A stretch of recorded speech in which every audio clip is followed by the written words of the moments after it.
far about what we do or about something that you're thinking about in relation to finding a job, career, figuring out what you want to do when you grow up?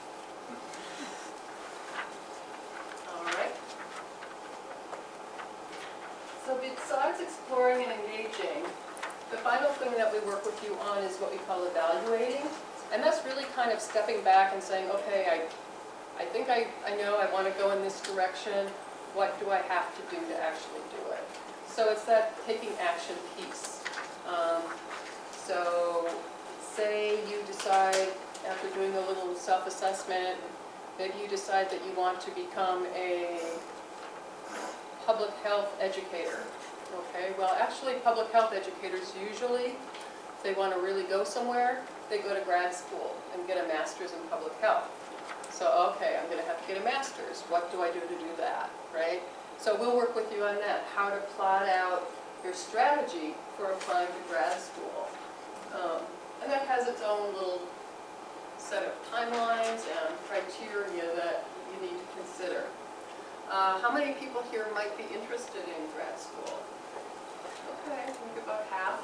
Good. Yeah, so that's something that you'll be, if you're coming in here or wherever you go as juniors, you'll be wanting to think about, if you're planning on going to grad school right after, the year after you graduate, the summer between junior and senior year and the beginning of senior year is when you would be doing all of that application for grad school. So it's sort of a timeline that you have to stay on top of beginning junior year, actually. So you kind of have to decide soon whether or not you want to continue. You do and you don't.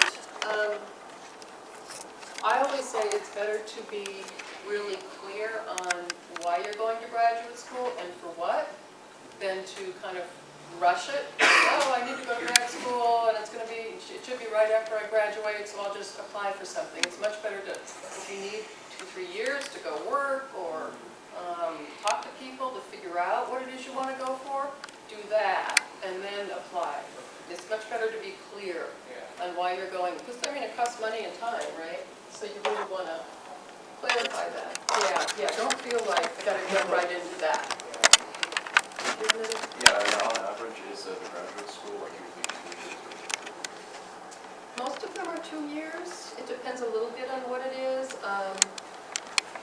Programs that require, I'm thinking, for example, say social work.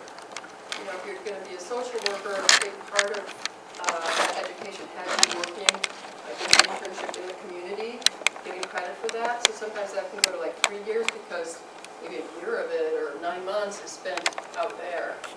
So it does vary a little bit, but it's usually 2 up to 3. And then if you're getting a PhD, that's like 7, 8, 10, depending on how long it takes for you to write your thesis.